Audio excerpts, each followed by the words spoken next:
So attachment effectively is the main cause of suffering in day-to-day life. This body of ours is the product of attachment, of eons of lifetimes of following attachment. That's what literally has caused us to, like karmic evolution, if you like. We've got this body of 5 senses. That's the result of attachment. So then the whole world we live in is the objects that we have to stick into these senses to bring us satisfaction. That's because of attachment. And then when attachment doesn't get what it wants, anger, all the other dramas come. Is that clear? All right. What else, people? Questions?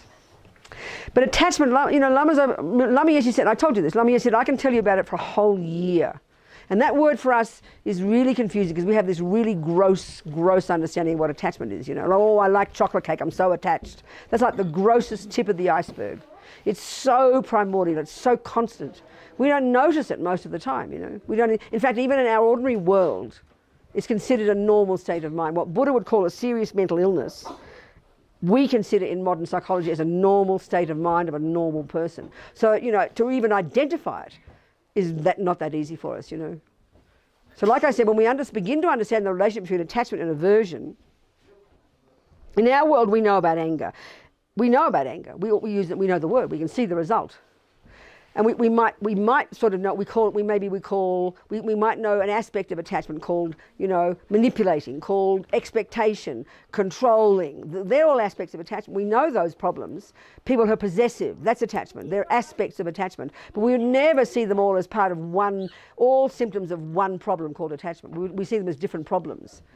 And then we see attachment to alcohol, attachment to doing obsessive, compulsive, all these words we have in modern psychology, compulsive, obsessive, all those words, ADID, HD, all those things, they're all simply a function of attachment. But we have them as identified as 20 different problems. But they're all symptoms of attachment, various ways of how attachment works, And then the thing for sure in our world, we never see any relationship between attachment and aversion. Whereas aversion is the response when attachment doesn't get what it wants. And attachment 24 is just constantly raging, frantic to get what this supposed I wants all the time. So there's this intimate relationship. What's wrong? What's going on here? There's other people just arrived. So we can't talk then. We have to stop. No, she's just trying to get positive. I know, but we shouldn't be we didn't know you were here. We're so sorry. Do you mind if we all talk away here? They just arrived. I know. Do you mind if we talk about Buddhism here? No. It's okay. We don't know if we use it here. Do you mind if we talk here? It's okay. You don't mind? Okay. Sorry if we are interrupting. No. What? They were apologizing for interrupting. No, If we interrupted you. No, because there was nobody else here before, but then you came in, so we don't want to disturb you. We can move upstairs. No. So you don't mind if we have a little chat here for half an hour? No, we just need dinner. Okay. Okay, good. You're just craving some food. That's good. Okay. So anyway, so what other? So are we hearing what I'm saying? Are we communicating? And because this is normal, this is called normal life. We don't consider this a problem until it's serious, until it's a serious attachment, until you're having a freak out, until you're having a panic attack, until you want to kill yourself or kill someone else. It's then we think we've got a problem. But we've got the problem the whole time. Even as we're sitting here now, these states of mind are all functioning, all doing their jobs non-stop, So of course, all we can do is start where we are, and start at the grossest level, and then you keep getting more subtle. And that's why one of the things is we really understand the Buddhist analysis of these states of mind, how deep they go, then we'll have some humility about it and not be so eager to, suddenly we think we should be better by now, These old habits are going to be very deep in our mind. They're going to be there until we die, many of these habits, because they're so primordial. But we have to learn to start at the grossest level, harnessing first our behaviour, don't follow the thoughts, and then learn to hear the thoughts and learn to live with them. And that's one of our biggest problems, because attachment doesn't like problems. So attachment also doesn't like when we see our own crazy mind. You see what I'm saying? But we've got to learn to counteract that and learn to be glad that we're seeing our crazy mind and learn to live with it and be kind to ourselves about it, rather than wishing it would all just go away, because that's naive, Because it's a way to go. It's a way to go. I mean, Lama Zopa says, you've got what renunciation is, which is the first a really advanced stage already of spiritual realization. You've got renunciation, which is the accomplishment of first and second stages of practice, really controlling your body, speech and mind after much work. you've got renunciation when just the thought of another moment of attachment is so disgusting. It's like being in a septic tank. So that's, I mean, it's our default mode. So when we hear that, you may not be depressed by it, but be humbled by it. Okay, we've got a way to go.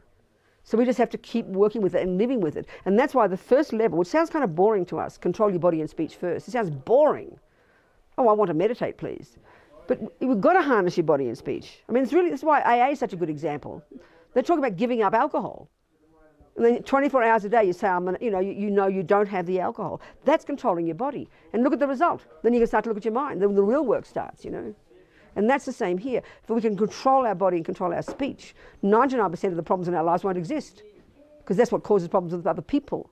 And if we can really use the power of our own mind to control the body and speech, then we can begin to really use the power of our mind to control our mind. Do you understand, people? These poor guys wouldn't have their beer, look. Chuck them down like a football. So anyway, what else, people? Other things? Food for thought? Food for thought, anybody? Questions? People? Something? Yes, where? Yes, go, darling. Robina, could you talk a bit about, I've just been thinking about dependent arising. Yep. What the relationship is with karma. Karma? Well, karma's... Okay, dependent arising. One way of describing what Buddha says about the whole world is that everything exists in dependence upon something else. We'd say nothing exists. What is the saying we have? You don't exist in an island. You don't exist in things don't exist in isolation. That's a really perfect way of saying everything's dependent arising. So in a way we understand it philosophically in our own worlds. You know that everything you do has to depend upon other things. And as soon as we all know, as soon as you start going, being too self-centered, you're not considering all the dependent bits, then nothing works. So this is really just explaining that everything exists interdependently. And everything exists interdependently. But when ego's involved, ego grasping, thinks the exact opposite. So when we understand dependent arising, Buddha taught 3 different levels of dependent arising. That things exist first in dependence upon causes. Now, karma is a perfect example of that first level of dependent arising. And you could say, like the way ego grasping is now, especially if you're a materialist and you have this view, we have this view instinctively, I didn't ask to get born. It's not my fault. And that's the way we function in our life. If you look at how we function in our life, as if somehow what happens to us has never got anything to do with me. I'm this innocent victim. Things happen to me unfairly. That's exact expression of the belief that there's anything that I'm not part of it. There's no dependence. So when you start to realize karma, that everything you experience is the fruit of what you have done, that's dependent arising. It's a really powerful way to loosen the grip of ego grasping, to think about causes. But for us, it's always someone else does it to me and I'm innocent. Do you understand? That's how we feel. And that's exactly the opposite of the first one. So thinking about causes, but causes of me and my experiences, you're putting yourself in the middle of it and you're making yourself one of the main causes. So it's much more dynamic. That's a really powerful way to loosen ego grasping. That's the first level of dependent arising. Then you've got the subtler levels. So that's already fantastic to think about. Yeah. And we'll talk more about karmas when we get up there, you know. What else, people? You have to ask me questions. Sorry. No? Nothing? Go, Chuck. Thank you. Is there a Buddhist equivalent to grace, which I've heard defined as an unmerited gift? I understand. That's very interesting.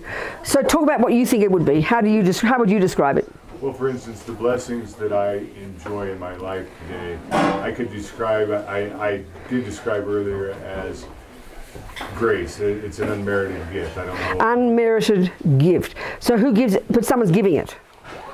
So who's the giver of this grace? That's a good point. I know. It's a good question, isn't it? Yeah. It's implied. Right. So if you're a Christian, that's perfect. I'm not complaining, I'm not criticizing, but that for sure is a blessing. So but Buddhism speaks exactly the same way. And it's a blessing from the Buddhas. So Buddha's a being who's perfected their mind, who's omniscient, who pervades the universe, who has infinite compassion, which is really the definition of God. The difference is that Christians say that God made the universe, whereas Buddha doesn't have that view. But there's countless beings who've achieved Buddhahood. Well then, when you have in that way you can say one way of saying what blessings are, when your mind is open, and there's, okay, I prefer to use ordinary examples. If you're just learning music, and you've got a teacher there. That teacher's your mentor. You admire them, you look up to them, don't you? That means your heart's open to their advice, isn't it? So when your heart's open to their advice and they give you some advice, you get it. Well, that's like a blessing. That's really what it is. So for me, a way of saying it is like when a heart is open and your mind is open, your heart is open, which is devotion, then things can come in. But if you're very rigid, very tight, very arrogant, very angry, very depressed, you can receive nothing. So it's a very simple way of putting what devotion is. And all here we're talking is devotion to the Buddhas, devotion to enlightened beings, so that we can become like that ourselves. That makes sense, doesn't it? Mm-hmm. Yeah, I think it's that. I mean, go on. I'm sorry. Go ahead. Go on. What? The discussion moved to sowing, the sowing of negative seeds versus the sowing of positive seeds. And early in my life, I sowed a lot of negative That's seeds. right, all of us, yeah. And now I'm trying to sow positive seeds. I'm trying to sow exactly. positive seeds. So how do you, so that's another way of putting karma, really. And that's something, Trud and I were just talking about this now. Because we're so attached to feeling good, this is something we talked about this yesterday. Attachment's this junkie in us that only wants nice feelings. And when we get nice feelings, we call that happiness. So then we think everything's wonderful, isn't it? But half the time our happy feelings are just coming from being, it's like the happy feelings of a junkie, It's caused by attachment and it doesn't last. So and then we come into our spiritual practice and we actually do the same thing. We think, first of all, then we used to think, I'll get a boyfriend, then I'll get happy. I'll have cake, I'll get happy. I'll have a thin body, I'll get happy. So now we think, if I practice Dharma, I'll get happy. In a way, it's mistaking it and thinking now you're looking forward to happy feelings again. But somehow, what we've got to realize that there can be some result right now. We can learn to feel better now, but many times the dirt's going to come out. It's going to feel worse in many ways. And we often judge that as being, oh my God, I'm a disaster. But on the contrary, not. But the real point I'm trying to get at is, we want immediate results. But what we're talking here, the Buddhist view, is we're talking countless lives. So if we have the view that we're sowing seeds, then you don't have this fantasy craving expectation of if you go out to your garden tomorrow and there's nothing there, but you put some seeds in the ground, when you wake up next morning and you see the ground still looks empty, you don't go kill yourself because you know they're going to take more than a day. And in fact, your oak tree might take 50 years. So when you know the real thing you're doing every day in that garden is working with it, putting some water in, pulling out the weeds, you've got this patience that knows the result will come in 50 years. That's the patience we have to have now, not just judge on how we feel now as to whether I'm a good practitioner. Because the benefits, the real one is sowing seeds. Every second that we realise that, then we've got this long-term benefit. I mean, that's the really important view to have, and that's not that easy because we're such junkies for good feelings now. Do you understand? But it's not the main criterion of success. Not at all. That's hard for us because we don't have a view of karma. We have it in ordinary life. If you're going to have a garden, you're going to wait 50 years for your garden. You don't mind. If you're going to become a musician, you've got to wait 50 years. You can't become Federer overnight. So we do have that when it comes to accomplishing other things. But when it comes to accomplishing like what we're calling here, developing realizations and lessening delusions and growing goodness, this is going to take a lot longer. We've got to have this real patience, and be happy to sow seeds. When you come in from your garden one day, you're exhausted. You're covered in dirt and you're exhausted. But you're happy. Because you've been sowing seeds and pulling out the weeds. That's the view we've got to have with our practice. And that's not easy. Because we want to feel nice now. We're junkies. And that's what we've got to know.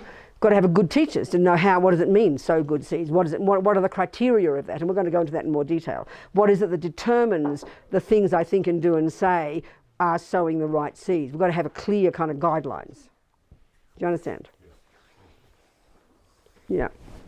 So that means really, the essence of all the wisdom wing talk is about the mind and about karma, and we'll talk about that. And then, of course, finally to emptiness and dependent arising. And then we've got the compassion wing, which we haven't even begun to talk about yet.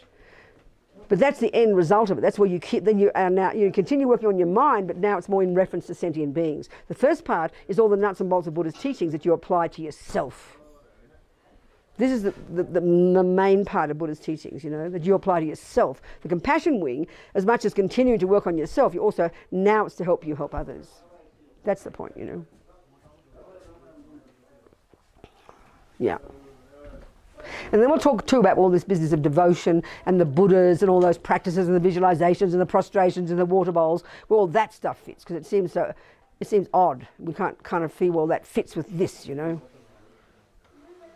But the thing to remember is that Tsongkhapa, like our 14th century lineage Lama, as he said in one of his texts, that there's no contradiction. All the teachings are to be taken as sound advice, because there is no contradiction between scripture and practice. And all that means is, if you had a cookbook, you know perfectly well every single word in that cookbook has to be taken as sound advice. If there's anything in that cookbook that doesn't help you make cakes, it's contradictory. It's bizarre, isn't it? You chuck the book back. Every word in that book has to be taken as sound advice, because there is no contradiction between the recipes and the cake. We know that's true, so that's the same here. So that means, and that's why it's so important, if we come in, especially to Tibetan Buddhism, all these things that just look like religious ritual, you think, where in the name of God does all this fit, you know?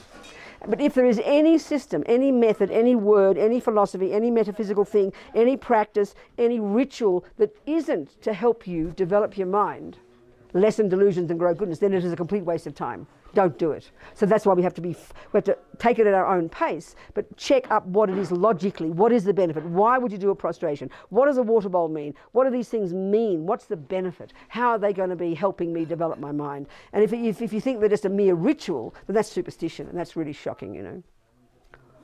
And that's why we've got to take these things on board as according to our own pace, and have some semblance of understanding of it, you know, and know the benefit of it. Yeah.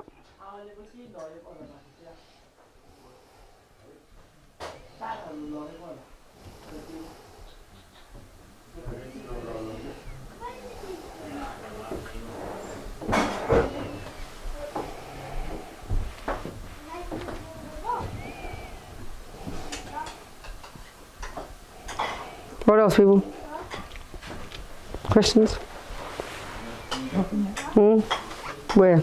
Monique, yeah. Sorry, one more. Go. So, if, just following on from what you If what? If you're trying to do purification, and you were saying that it's not really a concept, it's not really about forgiveness as such, but if you're doing like a meditation, say with a Vajrasattva, 4 opponent powers, is that not kind of like forgiveness? Because you're relying on... But who's forgiving whom, first of all? So who's forgiving whom in this process? What are you talking about? Well, if you're doing, a meditation where you're visualising purification coming from... Okay, you visualize, in the third step, you visualize the Buddha, Yeah. and you're using your creative imagination. You're imagining nectar coming from the Buddha and coming into you, and you're imagining you're purifying. Yeah. So, what's that got to do with forgiveness? Well, I don't know. I mean, isn't that kind of like relying on something outside of yourself? But that doesn't mean it's forgiveness. You go to a doctor, and she tells you not to smoke because you might get cancer. She's advising you, right? You're relying on a doctor, right? Would you agree with that? So would you go to, like I said, where's it has got to do with the forgiveness? You take the medicine she gives you. You're relying on your doctor. Even as you take that medicine, you're thinking of your doctor. How's that forgiveness? What's that got to do with anything? No, analyse it. How's that possibly got to do with forgiveness? The concept of forgiveness, you're taking the Christian, nothing wrong with the Christian teaching, but you're taking the Christian view that forgiveness is what purifies you, because God's the boss. Yeah. So God made you, you go against his will. In other words, your mummy's in your house. Your mummy told you to make your bed. So you didn't do mummy's wishes, so you've disappointed mummy. It is true. You must go to her and ask her to forgive you. That's correct. And that even in our conventional life, that's valid. We will do that. There's nothing wrong with that. But that's not our relationship with the Buddha. It's not his job to forgive you. You're not doing his wishes. It's only a person who, if a person asks you to do something, and it's there, and then you don't do it, then you should ask them to forgive you. But Buddha's just an advisor.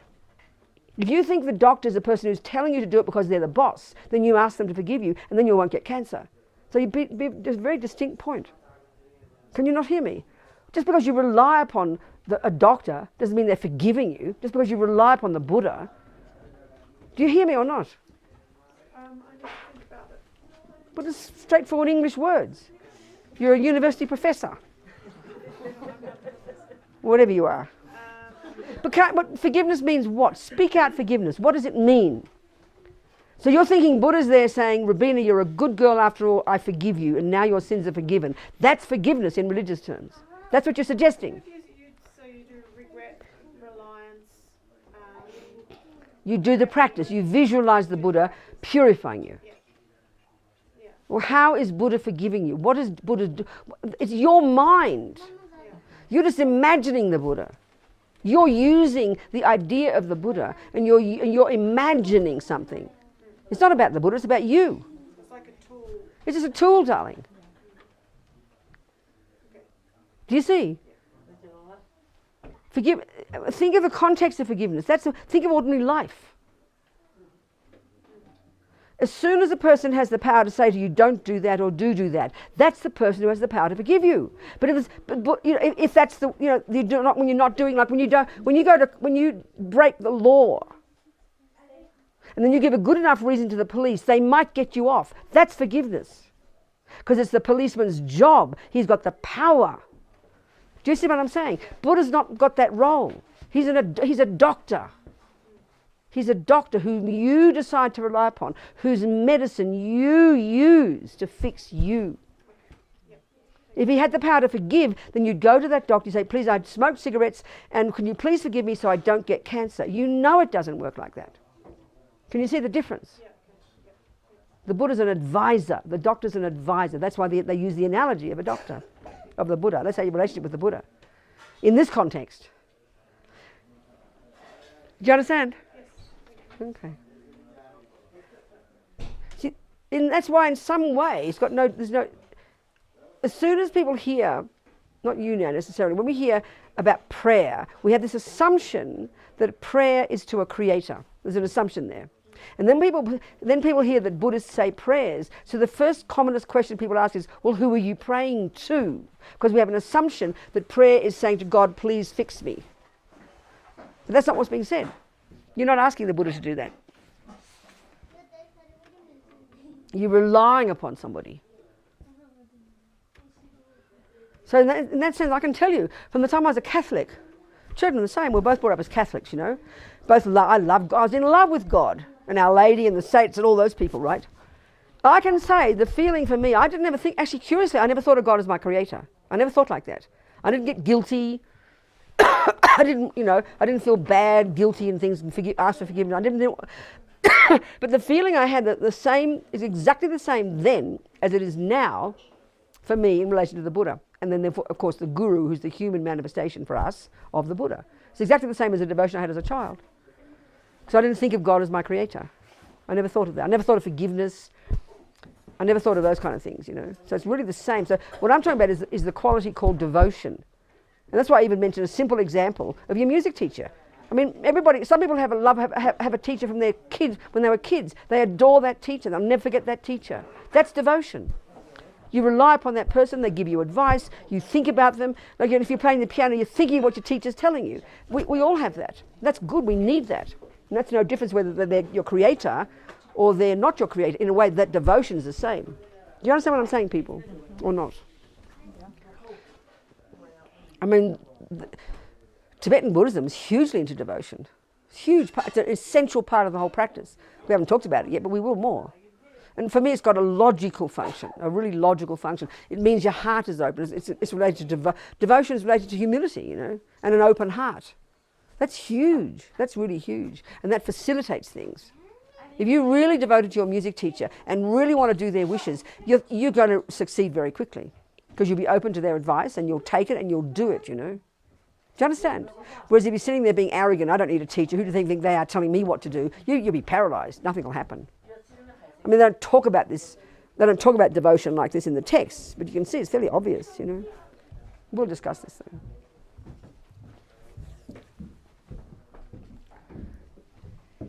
I mean, relying upon the Buddha, relying upon the teachings, relying upon the teacher, That's an absolutely fundamental part of the practice. But it's logical if we we think of it in ordinary life examples. I always find that so powerfully important.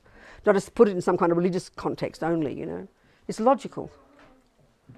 It's logical. There's nothing that we have done in our life since we're born that we didn't learn from someone who knows how to do it. That's called a teacher. It's obvious we need a teacher. It's obvious we need a teacher, you know. And here we're discussing uncharted territory of getting enlightened. Good Lord. We absolutely need wise advice. Otherwise we lose the plot, you know.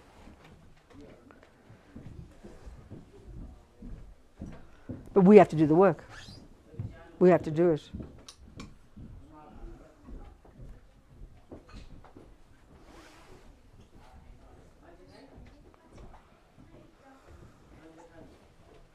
So why don't we just let's just do Medicine Buddha again. We can think of you know, June's mummy, wherever June's mummy is now. Other people who've died, animals who've died, people who've died before, people who are sick. We just think of them. We visualize Medicine Buddha again in a manifestation of enlightened energy in a form, that's all, that represents these particular qualities. It's like looking like the Buddha, but he's dark blue, sitting there, very radiant light. Imagine in the sky. And sending light. Just imagining sending light, entering into the hearts of all the people we want to think about, want to send good wishes to, want to pray for, put like that, want to send the energy to. People who've passed away, people who are sick. Think of them strongly, receiving this, blessing their mind, taking away all their suffering, giving them all their happiness. And into ourselves as well, completely purifying us.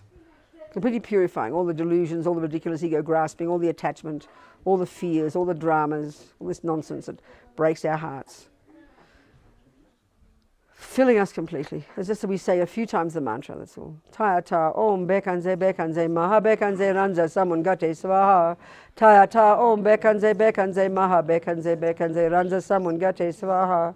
Tayata om bekanze maha bekanze ranza samungate swaha. Tayata om bekanze maha bekanze ranza samungate swaha.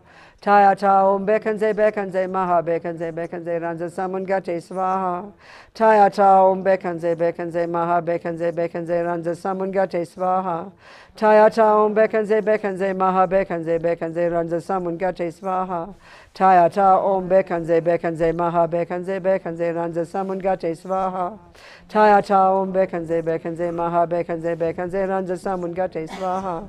Tayata om bekanze maha bekanze ranza samungate swaha.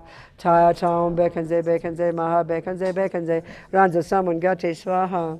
Tayata om bekanze maha bekanze ranza samungate swaha. So imagine Medicine Buddha melting into blue light and dissolving into all these beings, into all of us. Just dissolving into us. And then just bliss out for about a minute. No thoughts. Feel that you're as vast as space. Oneness with the Buddha. No thoughts. Imagine.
Okay, so just a few minutes, we're thinking, talking, a little few things, seeds gone in, be delighted. And we dedicate thinking how we maybe nourish these seeds from this moment forward so we never give up on ourselves and being a benefit to others. Jangchub semchog rinpoche ma ke panam ke guchig ke panyampa me payang gong ne gongdu paba shog gewa di nyudu dag lama sange drub gyune drowa chikyang marupa de sala gurpa shog. So try and see your dreams as dreams again. That means when you're dreaming, you notice you're dreaming. Wow, I'm dreaming. So that's your subtle mind. So grab the opportunity and see if you can meditate. And then when you wake up, bliss out that you're not dead yet. Your petrol tank of morality hasn't run out yet. How amazing. We're going to hop out of bed in this nice, delicious weather and have our cold shower or whatever. Get all ready for our 6-hour walk. So we can become enlightened and benefit all sentient beings. Think you're walking to enlightenment, okay? While I fly to enlightenment. I've got the last 2 hours of walk. Have to do that, no choice. Okay, darlings, good night. Thank you, everybody. Thank you, thank you, thank you.